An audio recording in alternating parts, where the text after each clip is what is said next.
বন্ধুরা, myself Swastik Mukherjee, qualification BCom honours graduate, first class.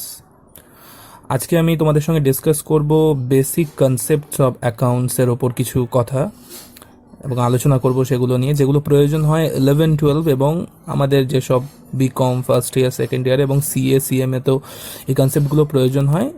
এগুলোর ওপরই মেনলি অ্যাকাউন্টস দাঁড়িয়ে, তো সেই বিষয়ে আজকে আমরা আলোচনা করব। তো সেদিকে আমরা এগিয়ে যাই। ফার্স্ট আজকে আমাদের ক্লাস শুরু হচ্ছে, first class about basic concept of accounting. তোমরা যারা 11-12 পড়ে এসছো তারা নিশ্চয়ই যে ওয়ার্ডগুলো আজকে আমি নিয়ে আলোচনা করব সেগুলোর বিষয়ে তোমরা কম বেশি নিশ্চয়ই জানো, কিন্তু প্রপার ওয়েতে মনে হয় অনেকেই জানো না। সেই ব্যাপারে আমি তাদের আজকে আলোচনা করব। তাহলে আমাদের অ্যাকাউন্টস শিখছি আমরা। অ্যাকাউন্টস মেনলি 5টা ওয়ার্ডের ওপরই কিন্তু টিকে আছে। Accounts related in 5 words. Accounts related in 5 ওয়ার্ডস, এই 5টা ওয়ার্ডের মধ্যেই আমাদের পুরো অ্যাকাউন্টসটা টিকে আছে।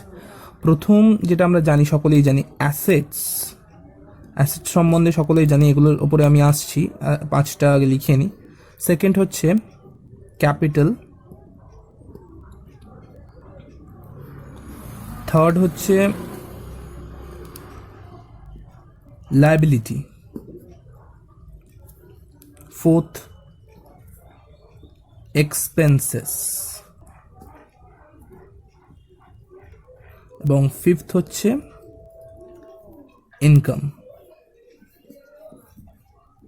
বেশ, এই 5টা বিষয়ের ওপরই মেনলি হচ্ছে অ্যাকাউন্টস টিকে, আর এই ব্যাপারে আমরা আলোচনা করব। তোমরা কম বেশি এই ব্যাপারে শিখেওছো, তো প্রপার ওয়েতে আমি বোঝানোর চেষ্টা করব, হয়তো তোমরা সেগুলো জানো না। প্রথম আমরা আসছি অ্যাসেট। অ্যাসেট কাকে বলে? আমরা প্রথমে অ্যাসেট বলতে আমাদের মাথায় প্রথমে আসে কি, কারেন্ট অ্যাসেট, ফিক্সড অ্যাসেট, আরও বিভিন্ন ধরনের অ্যাসেট আছে, সেগুলো সম্বন্ধে। কিন্তু আমি সেই কথাটা বলছি না, আমি বলছি অ্যাসেট কাকে বলে। অ্যাসেট কাকে বলে আমাদের জানতে হবে। আমরা বলতে পারি মেশিন আছে, ফার্নিচার আছে, ইকুইপমেন্টস আছে, আমরা সেগুলো না, আমি প্রপার ওয়েতে জানতে চাইছি অ্যাসেটস কাকে বলে। তাহলে অ্যাসেটস কাকে বলে যদি বলি, ভ্যালিউ, বেনিফিট,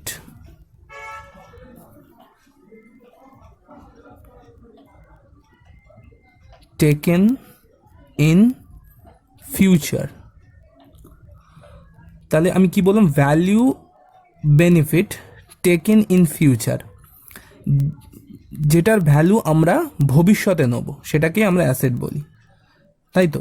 যেটার ভ্যালু আমরা ভবিষ্যতে নেব, যেমন ধরো মেশিন হোক, ফার্নিচার হোক, ইকুইপমেন্টস হোক, সেটা আমরা যখন পারচেস করি সেটা একবারের জন্য করি না, তো এটা আমরা ভবিষ্যতে ব্যবহার করার জন্য করি। তাই আমি সেটাই বলছি, এখানে মেন ইম্পর্টেন্ট টার্মটা হচ্ছে ফিউচার, হচ্ছে ভ্যালু বেনিফিট, মানে ওই যে জিনিসটা আমরা কিনছি তার ভ্যালুটা আমরা ফিউচারের জন্য নেব, তাকে আমরা অ্যাসেট বলছি। এবার পরবর্তীতে আমরা আসছি কোথায়? এক্সপেন্সেসের উপরে। এক্সপেন্সেস কাকে বলে? এক্সপেন্সেস আমরা মেনলি ভাবি কি খরচ, কিন্তু এক্সপেন্সের একটা বহুল অর্থ আছে। এক্সপেন্সেস বলতে কি বোঝায়? এখানেও যেমন ভ্যালিউ, বেনিফিট, অলরেডি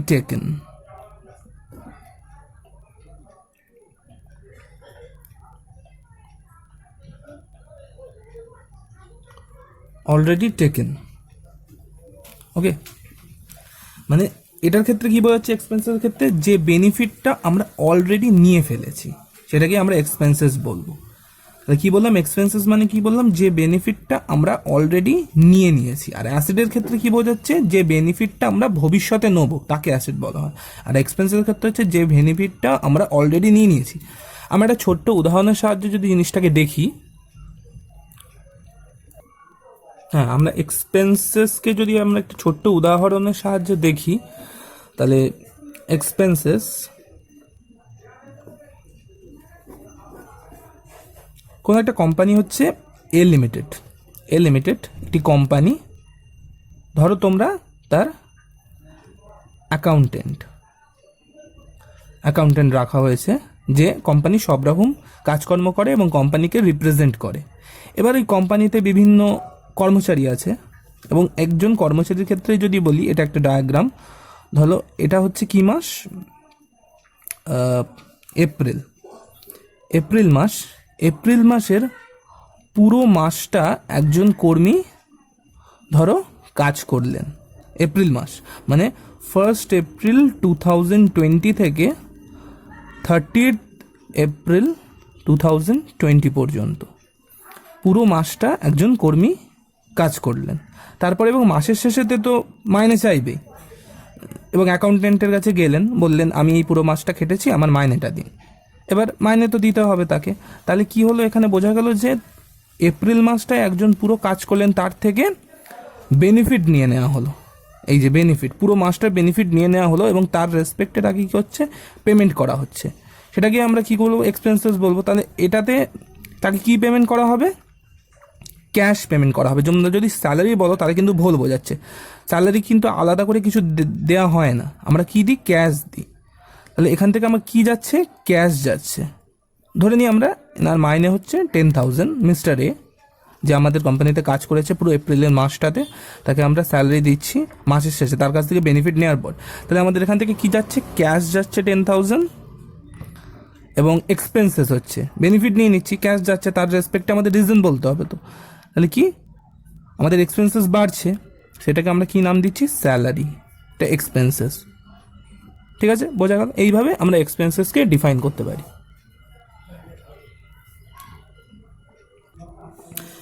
আমরা দেখলাম এক্সপেন্সেসের, আমরা এক্সাম্পলটা দেখলাম, এইভাবে আমরা এক্সপেন্সেসকে ডিফাইন করতে পারি। এখানে তুমি যে কোনো বিষয় ব্যবহার করতে পারো, স্যালারি হোক, রেন্ট হোক, কমিশন হোক, যে কোনো ব্যাপার তুমি ব্যবহার করতে পারো। এরপরে আমরা লায়াবিলিটি সম্বন্ধে একটু আলোচনা করব। আবার চলে যাব একটু উদাহরণে।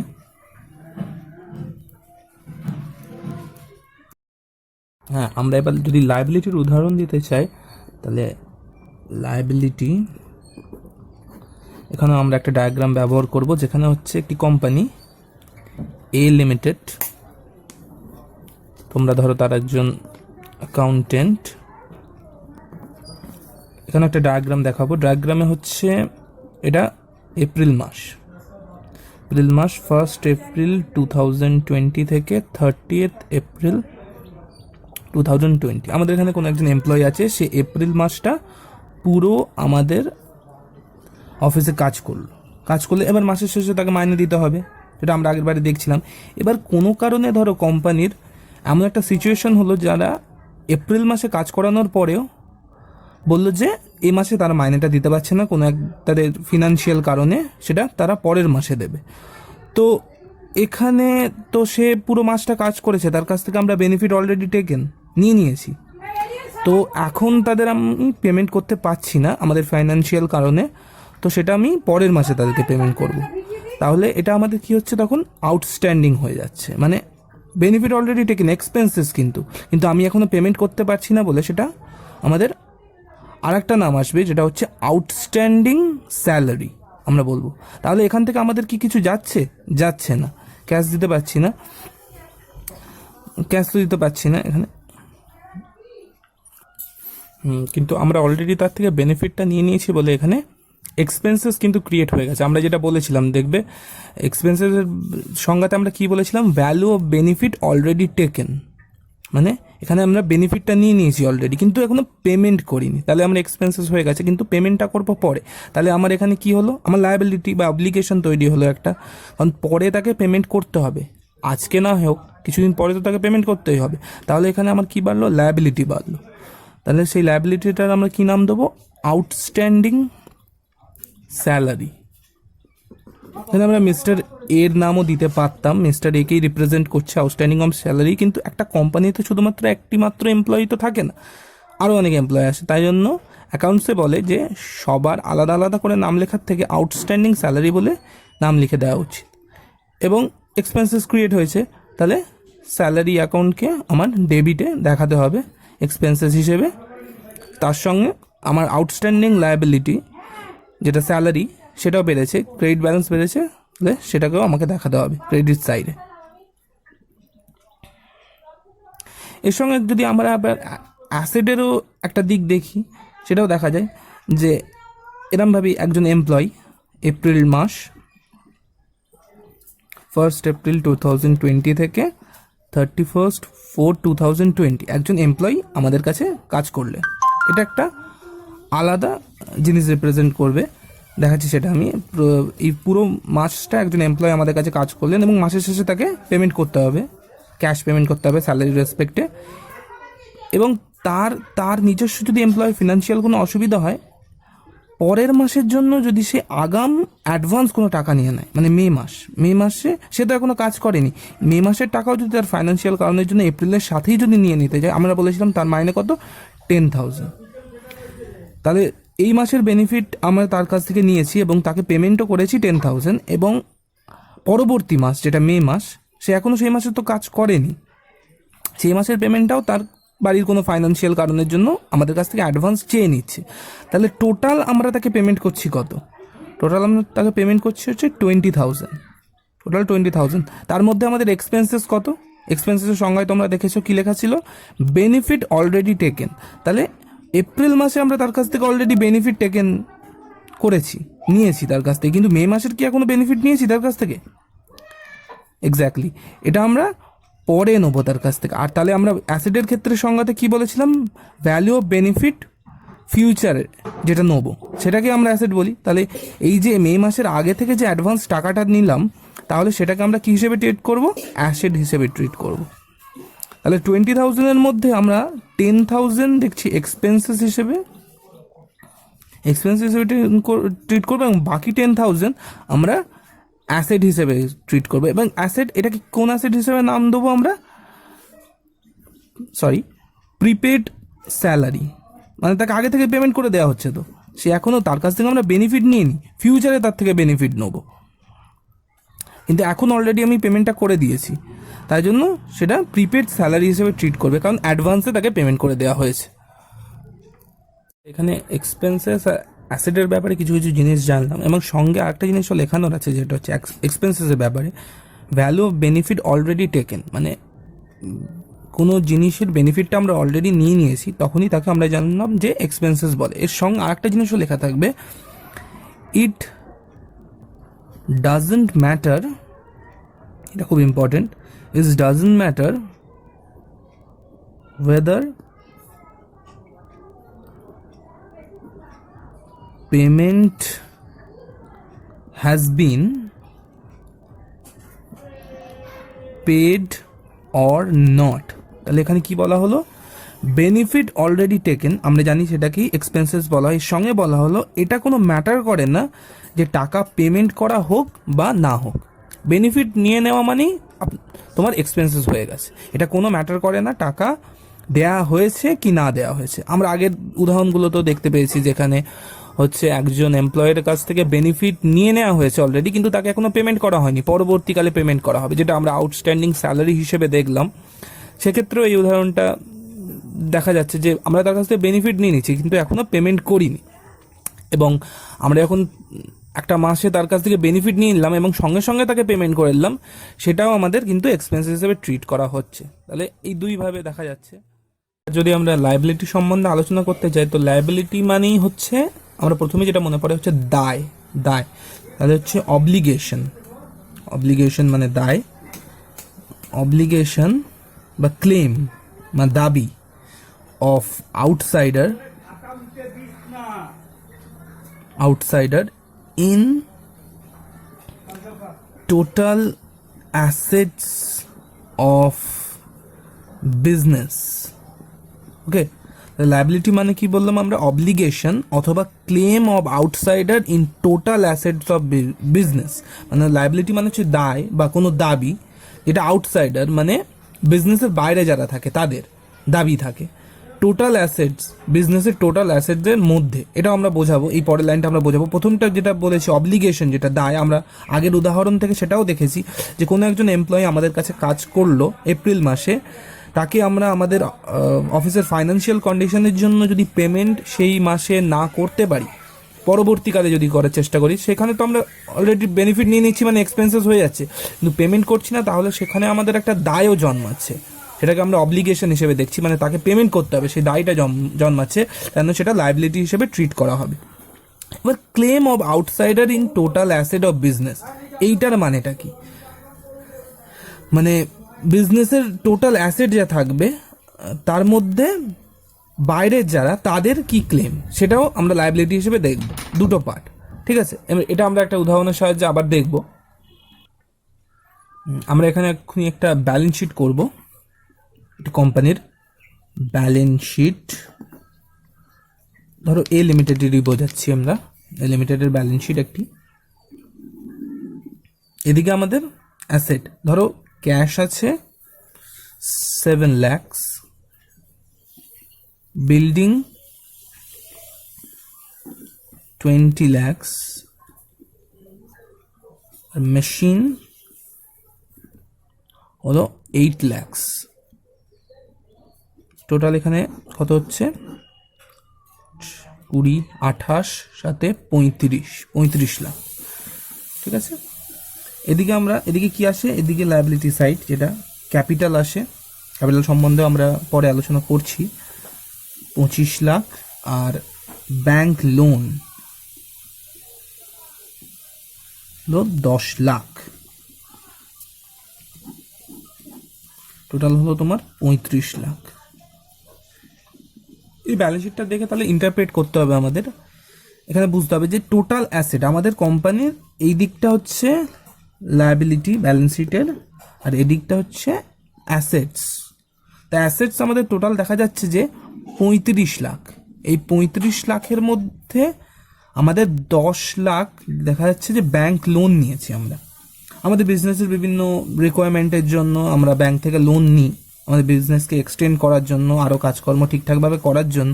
সেই 35 লাখের মধ্যে যে 10 লাখ পড়ে আছে সেটাই হচ্ছে আউটসাইডারদের ক্লেম, সেটা লায়াবিলিটি। কারণ ব্যাংক থেকে যখন লোন নিয়েছি আমরা, এটা তো আমাদের ফেরত দিতে হবে। ব্যাংক তো পুরোপুরি আমাদের দিয়ে দেয়নি, এটা আমাদের ফেরত দিতে হবে। কারণ ব্যাংক তো আমাদের কোম্পানির তো কেউ হয় না, তারা আউটসাইডার। আমাদের রিকোয়ারমেন্ট পড়েছে টাকার, তাই জন্য ব্যাংক আমাদের লোন দিয়েছে। এখানে যে কোনো লোন ফ্রম ফ্রেন্ডসও হতে পারতো বা আরও অন্য কিছু হতে পারতো। তো ব্যাংক লোন এটা হচ্ছে আমাদের বিজনেসের আউটসাইডার। তো এরা যে টাকাটা দিয়েছে এটাও কিন্তু লায়াবিলিটি, কারণ এটা আমাদের ওদেরকে পেমেন্ট করতে হবে। তাই জন্য লায়াবিলিটিতে তাহলে আমরা কি বলেছিলাম? একটা হচ্ছে অব্লিগেশন, যেটা আমরা ফার্স্ট এক্সাম্পলে দেখেছিলাম, আর একটা হচ্ছে claim of outsider in total asset of business. বিজনেসের টোটাল অ্যাসেট আমরা দেখছি এখানে 35 লাখ, তার মধ্যে 10 লাখ ঢুকে আছে আউটসাইডারদের ক্লেম। তাহলে এইভাবে আমরা ব্যালেন্স শিটটাকে ইন্টারপ্রেট করতে পারি। এবার আমরা আসবো ক্যাপিটালের কথায়। ক্যাপিটাল বলতে আমরা কি বুঝি? ক্যাপিটাল বলতে আমরা সাধারণত বুঝি কি, মালিক বিজনেসে কিছু ইনভেস্ট করলে সেটাকে আমরা ক্যাপিটাল বলি। মালিক যেটা বিজনেসে ইনভেস্ট করে সেটাকে আমরা ক্যাপিটাল বলা কি আদৌ ঠিক? সেটা তো ক্যাশ ইনভেস্ট করে। ক্যাপিটালের একটা আলাদা অর্থ আছে। ক্যাপিটাল মানে কি? Claim of owner in total assets of business। তাহলে ক্যাপিটালের অর্থ কি? এখানে বলছে claim of owner in total asset of business. Owner তো ওনারের বিজনেসের যে নিজস্ব দাবি, টোটাল অ্যাসেটের মধ্যে যে নিজস্ব দাবি যতটা আছে সেটাকে আমরা ক্যাপিটাল হিসেবে ট্রিট করব। তো কি বললাম? ক্যাপিটাল মানে হচ্ছে claim of owner in total asset of business. বিজনেসের টোটাল অ্যাসেটের মধ্যে মালিকের যতটা দাবি আছে সেটাকেই আমরা ক্যাপিটাল হিসেবে বলবো। তাহলে আর একটা উদাহরণের সাহায্যে আমরা ক্যাপিটালটাকে বুঝে নেব। এখানে তাহলে আমরা একটি ব্যালেন্স শিটের সাহায্যে আবার ক্যাপিটালটাকে বুঝবো। এটা হচ্ছে একটি ব্যালেন্স শিট, একটি কোম্পানি, ধরো এ লিমিটেড ব্যালেন্স শিট, যেখানে হচ্ছে ক্যাশ হলো 5 লাখ। কোনো কোম্পানির মালিক, ধরো বিজনেস। একটা জিনিস মনে রাখতে হবে যে বিজনেসে যখনই কোনো মালিক ইনভেস্ট করে তখন বিজনেস এবং মালিক কিন্তু দুজন আলাদা ব্যক্তি হয়ে যান, মানে সেপারেট এন্টিটি। ধারণাটা তোমরা পড়েছো হয়তো। যেই বিজনেসে মালিক টাকা ইনভেস্ট করে তখন বিজনেস এবং মালিক দুটো পৃথক ব্যক্তি হয়ে যায়। বিজনেস আলাদা করে নিজেকে একটা আর্টিফিশিয়াল পার্সন হিসেবে রিপ্রেজেন্ট করে। তো এখানে একজন মালিক তার বিজনেস স্টার্ট করলো, বিজনেসে ক্যাশ ইনভেস্ট করলো 5 লাখ টাকা, এবং তার নিজস্ব বিল্ডিং যেটা বিজনেসের জন্য কন্ট্রিবিউট করেছে, বিল্ডিং যেটার ভ্যালু হচ্ছে 20 লাখ টাকা। তাহলে টোটাল ক্যাপিটাল যেটা আমরা বলতে পারি কত? 25 lakhs, 25 lakhs।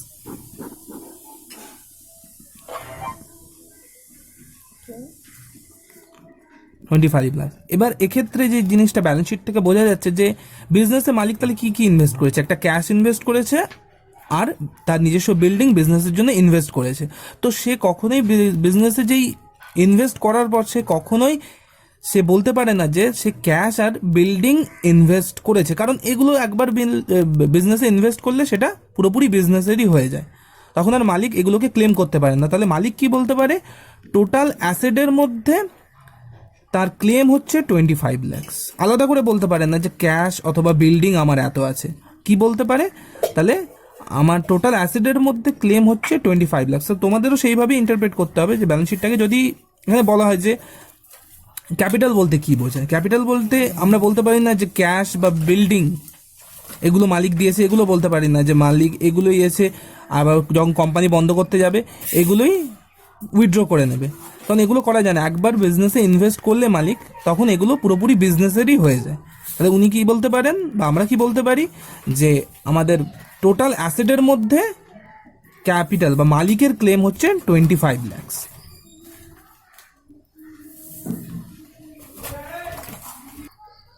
তাহলে ওই উদাহরণ থেকে আমরা কি জানলাম যে ক্যাপিটাল মানে হচ্ছে claim of owner in total asset of business, মানে টোটাল অ্যাসেটের মধ্যে মালিকের দাবি কতটা আছে। এবার আমরা হয়তো বোঝা গেছে এগুলো। এবার আমরা চলে যাব ইনকামে, ইনকাম সম্বন্ধে বুঝবো। ইনকাম মানে কি, প্রথমে লিখে নিই, if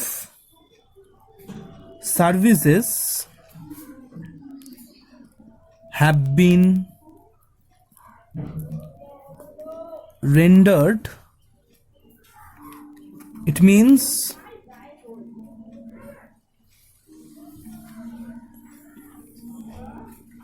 income has been earned। ইনকামের ক্ষেত্রে কি বলা হচ্ছে, if services have been rendered it means income has been earned। মানে যদি বলা হচ্ছে যে সার্ভিস আমি দিয়ে থাকি, এটার মানে কি, if services has bin earn মানে যদি আমি সার্ভিস দিয়ে থাকি তাহলে বুঝতে হবে যে আমার ইনকাম হয়ে গেছে। ঠিক আছে, তাহলে এখানেও একটা উদাহরণের সাহায্যে আমরা জিনিসটাকে বুঝে নেব। প্রথম হচ্ছে, আমি ধরো একজন টিচার, আমি স্টুডেন্ট পড়াই। এটা হচ্ছে একটা মাস, এপ্রিল মাস। 1st April 2020 থেকে 30th April 2020 পর্যন্ত, এক মাসের কথা বলছি আমরা। 1st April 2020 থেকে 30th 4 2020। এখানে আমার ধরো আমি A, B, C and D এই 4 জন স্টুডেন্ট আছে, প্রত্যেকে পড়ায়। এপ্রিল মাসে পুরো আমি তাদেরকে পড়িয়ে দিলাম মানে কি, আমি তাদের সার্ভিস দিয়ে দিলাম। সার্ভিস দিয়ে দেওয়া মানে তাহলে আমার ইনকাম হয়ে গেল। তাহলে ধরো এর ফিজ হচ্ছে 10,000, বি এর ফিজ হচ্ছে 10,000, সি এর ফিজ 10,000, ডি এরও 10,000। তাহলে টোটাল আমার ইনকাম কত হলো, 1 2 3 4 40,000 আমার এ মাসে ইনকাম হয়ে গেল। সেক্ষেত্রে মানে সার্ভিস আমি যেই রেন্ডার করে দিচ্ছি আমার ইনকাম হয়ে যাচ্ছে। এবার আরেকটা পার্সপেক্টিভ থেকে দেখা যায়, যদি এটা হচ্ছে 1st April 2020, 30th 4 2020। এখানে ধরো আমার কাছে ওই কয়েকজনই student, A, B, C and D। এখানে আমি এই 4 জন স্টুডেন্টকে এই পুরো এপ্রিল মাসটা আমি পড়িয়েছি। এবার এরা আমাকে ফিস পেমেন্ট করবে। এ ধরো 10,000 ওর ছিল, মানে বি এরও 10,000 ছিল, সি এরও 10,000 ছিল অ্যান্ড ডি এরও 10,000 ছিল। এর মধ্যে এ আমাকে পেমেন্ট করেছে, বি আমাকে পেমেন্ট করেছে, সি আমাকে পেমেন্ট করেছে, কিন্তু ডি এখনও পেমেন্ট করেনি। তাহলে এবার আমার এখানে টোটাল ইনকাম কত হলো। আমরা ইনকামের সংজ্ঞায় কি বলেছি, if service has been rendered it means income has bin earn. তাহলে এখান থেকে তোমরা দেখে বলো যে এ বি সি ডি আমি এপ্রিল মাসেই 4 জনকেই পড়িয়ে দিয়েছি, তাহলে 4 জনকে পড়িয়ে দেওয়ার ফলে কি আমি এদেরকে সার্ভিস রেন্ডার করে দিইনি? সার্ভিস রেন্ডার করে দিয়েছি, কিন্তু এ আমাকে পেমেন্ট করেছে, বি আমাকে পেমেন্ট করেছে, সি আমাকে পেমেন্ট করেছে এবং ডি আমাকে পেমেন্ট করেছে। এই ডি আমাকে পেমেন্ট করেনি, তাহলে এই 3 জন মাত্র পেমেন্ট করেছে, কিন্তু আমি 4 জনকেই সার্ভিস দিয়ে দিয়েছি, তাহলে আমার ইনকাম হয়ে গেছে ধরে নিতে হবে। শুধু দিয়ে আমাকে পেমেন্ট করে, তাহলে টোটাল ইনকাম আমার এই মাসে কত? 40,000ই শো করবে, 40,000ই শো করবে। ঠিক আছে, তাহলে ইনকামের সঙ্গে বলা হচ্ছে if service has been rendered it means income has bin earn. যদি সার্ভিস দিয়ে দেওয়া হয় তাহলেই বুঝে নিতে হবে যে ইনকাম হয়ে গেছে। এবার আরেকটা দিক আমরা দেখে নিই। এর ক্ষেত্রে যে বিষয়টা হচ্ছে if service has been rendered it means income has bin earn, সঙ্গে কী হবে? ইট doesn't matter whether payment has been received or not. Okay, তাহলে ইনকাম মানে কি বললাম? If service has been rendered মানে সার্ভিস দেওয়া হয়ে গেছে, it means income has bin earn. Service rendered করা হয়ে গেলে বা দেওয়া হয়ে গেলেই আমরা বুঝতে হবে যে ইনকাম হয়ে গেছে। ইট doesn't matter whether payment has bin receive or not, এটা কোনো ম্যাটার করে না পেমেন্ট পায় অথবা না পায়। আমার সার্ভিস রেন্ডার্ড করা হয়ে গেলে আমি সেটাকে ইনকাম বলবো, অ্যাকাউন্টসের ভাষাতে যেটা বলে। আরেকটা উদাহরণের সাহায্যে আমরা ইনকামটাকে একবার বুঝে নেবো। হ্যাঁ, আরেকটা এক্সাম্পলের সাহায্যে আমরা ইনকামটাকে বুঝে নেবো। এটা হচ্ছে আমার এপ্রিল মাস, 1 এপ্রিল 2020 থেকে 30/4/2020 মাসের ভিত্তিতে করছি। এগুলো মেনলি আমি যা কিছু আজকে পড়ালাম এগুলো মেনলি ইয়ারলি করা হয়, আমি মাসের ভিত্তিতে দেখাচ্ছি ছোট ছোট করে। এটা হচ্ছে এপ্রিল মাস, আমি এ বি সি এবং ডি এই 4 জনকে পড়াই। 4 জনের ফিস হচ্ছে 10,000, সি এরও 10,000 অ্যান্ড ডি এরও 10,000। এখানে একজন নতুন আমার কাছে ভর্তি হলো যে হচ্ছে ই, কিন্তু ই এর ব্যাপারটা হচ্ছে ই এখনও ক্লাস 10 পাস করেনি এখনও, তো সে এখনও তো 11 নিয়ে পড়তে পারে না। তো আমি বললাম তুমি নেক্সট মাস থেকে বা পরবর্তী কোনো মাস থেকে তুমি আমার কাছে ভর্তি হবে, কিন্তু আমাকে অ্যাডভান্স পেমেন্ট করে যাও। তো সে আমাকে 10,000 পেমেন্ট করে গেল। তাহলে এই এপ্রিল মাস যেটা আছে, এপ্রিল মাসে আমি এদের এ বি সি ডি কে পড়িয়ে দিয়েছি, কিন্তু ই এখনও কিন্তু আমার কাছে পড়েনি, কিন্তু আমাকে 10,000 অ্যাডভান্স পেমেন্ট করে গেছে। ও পরবর্তীকালে পড়বে, এখনও 10 পাস করেনি, 11 থেকে ও কমার্স স্টার্ট হবে, তখনও পড়বে। কেন আমাকে অ্যাডভান্স 10,000 দিয়ে গেছে, কিন্তু এরা এ বি সি ডি যেমন পড়তো আমার কাছে এপ্রিল মাসটা পুরো পড়েছে, আমি এদেরকে সার্ভিস দিয়েছি, আমার সার্ভিস রেন্ডার্ড হয়ে গেছে এবং এরা আমাকে সবাই প্রত্যেকে পেমেন্টও করে দিয়েছে। কিন্তু এখানে দেখো ইও কিন্তু আমাকে পেমেন্ট করেছে, তাহলে আমার টোটাল ইনকামটা কত? টোটাল ইনকাম কি 50,000 না 40,000? সেটা একটা প্রশ্ন। তাহলে আমরা সংজ্ঞাতে আবার চলে যাই। সংজ্ঞাটা মনে করো, ইনকামে কি বলা হচ্ছিল? If service has been rendered it means income has bin earn. Service দেওয়া হয়ে গেলেই আমরা সেটাকে কি মানবো? ইনকাম মানবো। কিন্তু তার সঙ্গে এটাও বলা ছিল it does not matter whether payment has bin received or not. এটা ম্যাটার করে না পেমেন্ট পেলাম কি না পেলাম। তাহলে এদের সবাইকে আমি সার্ভিস দিয়ে দিয়েছি এবং এরা আমাকে পেমেন্টও করে দিয়েছে, তো কোনো ব্যাপার নেই, এদের ইনকাম হয়ে গেছে। কিন্তু এখানে ইকে কি আমি এখনো সার্ভিস দিয়েছি? এখনো ইকে তো কোনো সার্ভিস দিইনি, তাহলে এটা আমার এক্স্যাক্টলি এটা আমার ইনকাম নয় এখনো পর্যন্ত, কারণ ও আমাকে অ্যাডভান্স পেমেন্ট করে গেছে, আমি ওকে এখনো সার্ভিস দিইনি। তাহলে এটা কি আমার লায়াবিলিটি, কারণ ও আমাকে আগে থেকে টাকা দিয়ে গেছে, মানে আমার মাথায় কি একটা অব্লিগেশন রয়ে গেল, ওকে আমায় পড়াতে হবে ভবিষ্যতে, তো এটা আমার একটা অব্লিগেশন রয়ে গেল, তাহলে এটা আমার লায়াবিলিটি। ঠিক আছে, আর এগুলো কিন্তু ইনকাম, মানে সার্ভিস যে রেন্ডার্ড হয়ে গেল সেটা পেমেন্ট পায় বা না পায় ওটা আমার ইনকাম হয়ে যাবে। কিন্তু এখানে ইকে কিন্তু আমি এখনো পড়াইনি বা ইকে এখনো কোনো সার্ভিস দিইনি, কিন্তু ও আমাকে অলরেডি পেমেন্ট করে দিয়েছে, তো এটা আমার লায়াবিলিটি হয়ে গেল, কারণ ভবিষ্যতে ওকে আমায় পড়াতে হবে, আমার দায় রয়ে গেল আমার দিক থেকে। তো এটা তখন অব্লিগেশন বা আমার কাছে এটা লায়াবিলিটি হয়ে যাবে। তাহলে এটাকে কি লিখবো আমি? এটাকে pre received pre received income হিসেবে আমি ট্রিট করতে পারি, প্রি রিসিভ ইনকাম হিসেবে ব্যালেন্স শিটের লায়াবিলিটিতে ট্রিট করা হবে। হ্যাঁ, তাহলে বন্ধুরা আমরা আজকে 5টা ওয়ার্ড সম্বন্ধে জানলাম, যেটা অ্যাকাউন্টসে যে 5টা ওয়ার্ড কাজ করে সেই সম্বন্ধে আমি তোমাদের এক্সাম্পল দিয়েও বোঝালাম। তো আরেকবার আমরা প্রথম থেকে রিকল করে নেবো জিনিসগুলো। অ্যাসেট যেটা কি বলেছিলাম, অ্যাসেট হচ্ছে value of benefit taken in future. যে ভ্যালুটা আমি ভবিষ্যতে নেবো, যে ভ্যালুর বেনিফিটটা আমি ভবিষ্যতে নেবো তাকে আমরা অ্যাসেট বলবো। যেমন ধরো তোমার মেশিন হতে পারে, ইকুইপমেন্টস হতে পারে, যে কোনো ধরনের ফার্নিচার আমরা তো এগুলোকে একবারে শেষ করে ফেলি না, এগুলো আমরা বছরের পর বছর এর থেকে বেনিফিট আমরা নিতে থাকি, তাই জন্য সেটাকে আমরা অ্যাসেট হিসেবে ট্রিট করবো, যে কোনো ধরনের অ্যাসেট। অ্যাসেটেরও বিভিন্ন শ্রেণী বিভাগ আছে, সেগুলো আমি পরে আলোচনা করব পরের ভিডিওগুলোতে। কিন্তু এখন আমরা বুঝবো যে ফার্স্টে value of benefit taken in future, যে ভ্যালু বেনিফিটটা আমি ভবিষ্যতে নেবো তাকে আমি অ্যাসেট বলবো।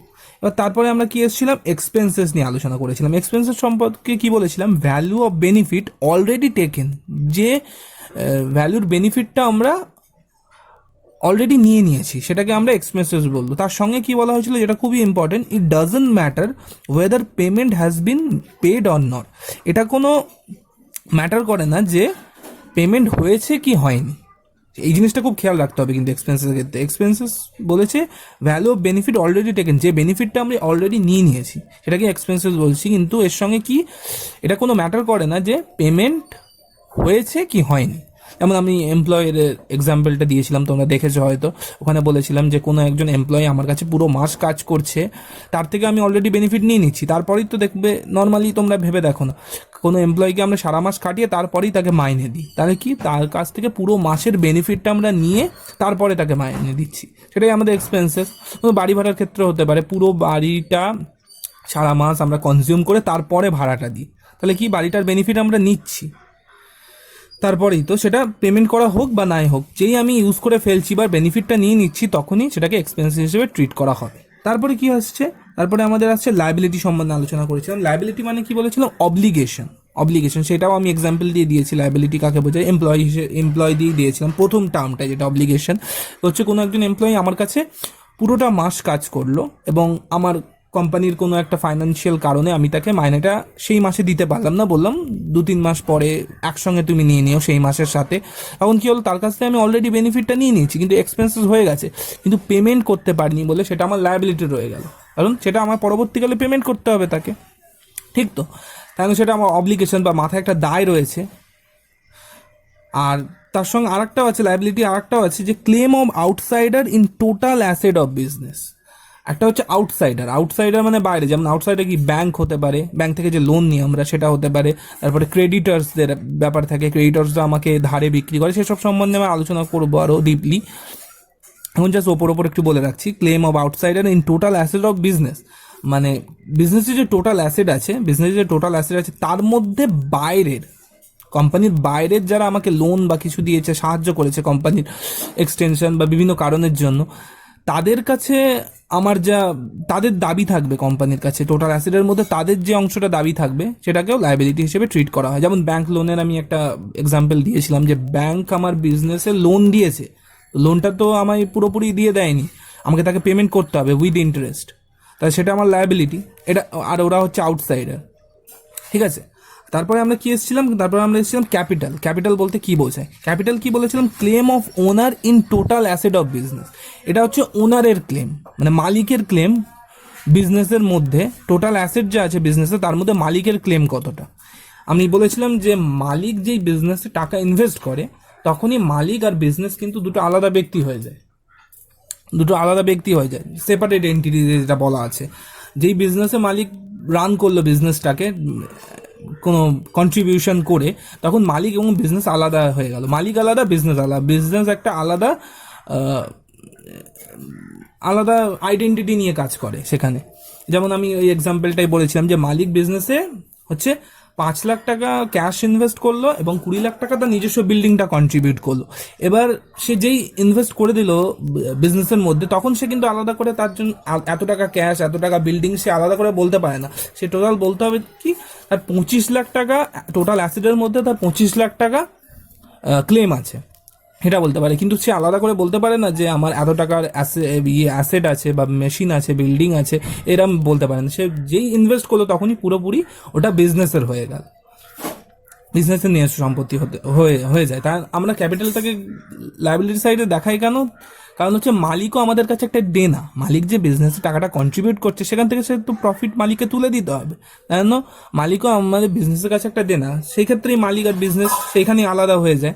এরপরে আমরা কি বলেছিলাম? ইনকাম সম্বন্ধে আলোচনা করেছিলাম। ইনকাম কি বলেছিলাম? If services have been rendered it means income has bin earn. যদি সার্ভিস রেন্ডার্ড করা হয়ে যায়, মানে সার্ভিস দিয়ে যায়, তাহলেই বুঝতে হবে যে আমার ইনকাম হয়ে গেছে। তার সঙ্গে আর একটা ইম্পর্টেন্ট জিনিস যেটা ছিল, এটা খুবই important, it doesn't matter whether payment has bin received or not. এটা কোনো ম্যাটার করে না যে টাকা পেলাম কি না পেলাম। সার্ভিস আমার রেন্ডার, মানে সার্ভিস দেওয়া হয়ে গেলেই বুঝতে হবে যে আমার ইনকাম হয়ে গেছে। এটা কোনো ম্যাটার করে না যে টাকা পেলাম কি না পেলাম। আমি আমার এডুকেশন বা দিয়ে বুঝিয়েছিলাম, যেটা পড়ানো জিনিস নিয়ে, ফিজ নেওয়া নিয়ে বলেছিলাম যে একটা পুরো মাস আমি 4 জন স্টুডেন্টকে পড়াই, ওই মাসটাকে পুরো তাদেরকে আমি সার্ভিস দিয়ে দিয়েছি, মানে পড়িয়ে দিয়েছি, এবং মাসের শেষে তারা আমাকে পেমেন্ট করবে, এবং প্রত্যেকেই পেমেন্ট করে দিল। ঠিক আছে, আমি সার্ভিস দিয়ে দিলাম, আমার ইনকাম হয়ে গেল, আমি পেমেন্ট করে দিলাম, ওকে। এবার আর একটা ক্ষেত্রে যেটা দেখা যায়, যেটা হচ্ছে একটা পুরো মাস, সেখানে আমার 4 জন স্টুডেন্ট, প্রত্যেকের 10,000 করে ফিজ আছে, আমি তাদেরকে পড়িয়ে দিলাম, এবং তার মধ্যে হচ্ছে 2-3 জন আমাকে স্যালারি দিতে পারলো না, এই ফিজ দিতে পারলো না, সরি, কোনো কারণে, এবং তাদের কিন্তু আমি সার্ভিস দিয়ে দিয়েছি, পড়িয়ে দিয়েছি। তাহলে কি আমার ইনকাম হয়ে গেছে? যেখানে টাকা পেলাম বা না পেলাম কিন্তু কিছু এসে গেল না, কারণ তারা এখনো আমাকে টাকা দেয়নি, তাদের পড়িয়ে দিয়েছি, মানে তাদের আমার ইনকাম হয়ে গেছে। এবার আর একটা যেটা দেখিয়েছিলাম যে আমার 4 জন স্টুডেন্ট একটা মাসে পড়াচ্ছি তাদেরকে, এবং নতুন একজন এসছে যে এখনো 10 কোয়ালিফাই করেনি, 11-এর জন্য যায়নি, সে এসছে সে পড়ার জন্য, কিন্তু আমি বললাম 10 কোয়ালিফাই না করলে তো কমার্স পড়া যায় না। তো তাকে আমি ভবিষ্যতে বলে রাখলাম যে পড়ার জন্য কোনো একটা মাস দিয়ে রাখলাম, সে আমাকে অ্যাডভান্স পেমেন্ট করে গেল। তাহলে কি হচ্ছে, তাকে এখনো কিন্তু আমি সার্ভিস দিইনি, কিন্তু সে আমাকে পেমেন্ট করে দিয়েছে। সার্ভিস দিইনি মানে সেটা কিন্তু আমার ইনকাম হয়নি, কারণ তাকে আমি বলেছি কি পরে পড়াবো, সেটা আমার কাছে কি লায়াবিলিটি হয়ে গেল, তো অব্লিগেশন হয়ে গেল, কারণ তার কাছে টাকাটা নিয়েছি, তাকে আমার ভবিষ্যতে পড়াতে হবে। মানে ইনকাম মানে কি বলেছিলাম? If services has been rendered it mean income has been earned, it doesn't matter whether payment has been made or not. Service rendered করা হয়ে গেলেই বুঝতে হবে যে আমার ইনকাম হয়ে গেছে, সেটা পেমেন্ট পায় বা না পায় তাতে আমার কিছু এসে যায় না। ঠিক আছে, তবে এই আমাদের আজ মোটামুটি এই ছিল আজকে আমাদের আলোচনা, এই 5টা ওয়ার্ড সম্বন্ধে, যেটা অ্যাকাউন্টসে খুবই ব্যবহার হয়, এবং ভবিষ্যতেও এই টার্মগুলো যদি ঠিকঠাক আমরা না বুঝতে পারি, তো ভবিষ্যতে যেসব চ্যাপ্টারগুলো আসবে সেগুলো অসুবিধা হওয়ার সম্ভাবনা থাকে। তো আমি যতদূর পারলাম এগুলো বোঝানোর চেষ্টা করলাম তোমাদের যদি আরও কিছু প্রশ্ন থাকে আমাকে করতে পারো কমেন্ট বক্সে, এবং আমি ফোন নাম্বার দিয়ে থাকবো, সেখানেও তোমরা হোয়াটসঅ্যাপ করতে পারো আমাকে কোনো বিষয় সম্বন্ধে প্রশ্ন থাকলে অ্যাকাউন্টসের, আমি তোমাদের উত্তর দেওয়ার চেষ্টা করব। তো তোমরা আমার সঙ্গে থেকো সবসময়, এবং ভালো লাগলে চ্যানেলটা লাইক করো, শেয়ার করো, সাবস্ক্রাইব করো। ধন্যবাদ।